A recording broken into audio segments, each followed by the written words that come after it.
আপোনালোকে বাৰু চাটনি খাই ভাল পায়নে? মই মানে চাটনি খাই বিৰাটেই ভাল পাওঁ আৰু চাটনি অকণ হ'লে মোৰ মানে ভাত কেইটামান বেছিয়ে পেটলৈ যায়।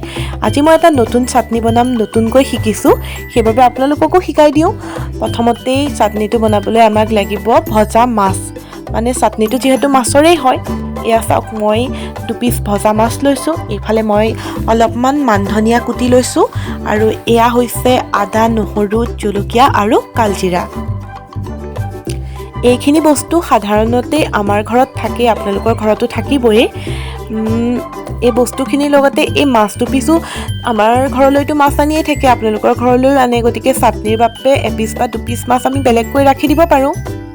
এতিয়া এয়া গৰম কেৰাহী এটাতে অকণমান মিঠাতেল গৰম কৰিব লাগিব। মোৰ মিঠাতেল অকণ বেছিয়ে হৈছে, ইয়াতকৈ কম হ'লেও একো কথা নাই। ইয়াৰ পিছতেই মই আদা, নহৰু, কালজিৰা আৰু জলকীয়া এই গৰম কেৰাহীটোত দি দিম।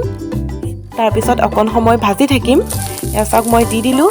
তাৰপিছতে এতিয়া এইখিনি অলপ সময় মই ভাজি থাকিব লাগিব।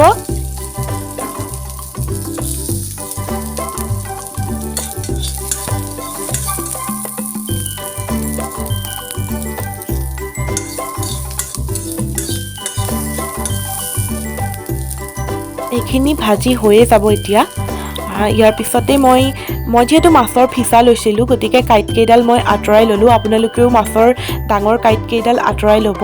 তাৰপিছতে এয়া মই আদা, নহৰু, এইখিনি ভাজি লোৱা আদা, নহৰু, কালজিৰা এইখিনি মই মিক্সাৰ জাৰটোত দি দিম।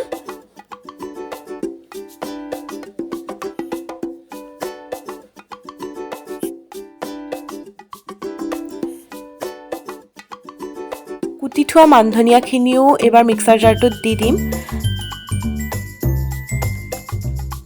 মান ধনিয়াৰ পৰিমাণটো আপোনালোকে অকণমান বেছিও কৰিব পাৰে।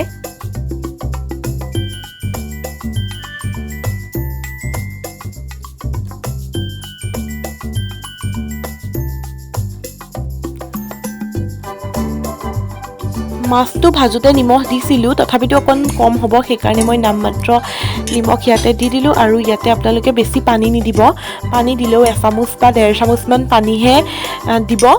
তাৰপিছত এতিয়া এইখিনি মই এতিয়া ধুনীয়াকৈ পিচি ল'ম।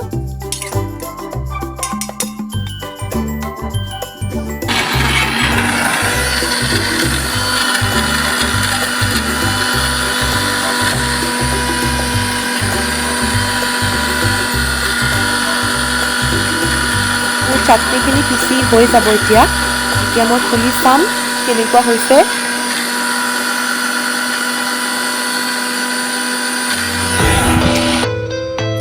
বাহ, কি ধুনীয়া গোন্ধাইছে! মানে কালজিৰাটো যে ভাজি দিছিলোঁ, কি ধুনীয়া গোন্ধাইছে। এবাৰ আপোনালোকে এই চাটনিটো বনাই চাব আৰু খাই চাব, মোক ক'ব কেনেকুৱা পালে। আৰু এয়া মোৰ চাটনি ৰেডি হৈ গ'ল। এতিয়া মই এইখিনি খাম। চাটনিখিনি কেনেকুৱা পাইছে বাৰু, আৰু ৰেচিপিটো কেনেকুৱা পাইছে, বনাই খোৱাৰ পিছত কেনেকুৱা পাইছে, সকলোবিলাক ক'ব। এতিয়া প্লিজ লাইক এটা কৰি দিয়ক, যাতে এনেকুৱা নতুন নতুন ৰেচিপিবোৰ শিকি মই আপোনালোকক দিব পাৰোঁ। আৰু কমেণ্ট কৰিব, চেনেলটো ছাবস্ক্ৰাইব কৰি দিব প্লিজ।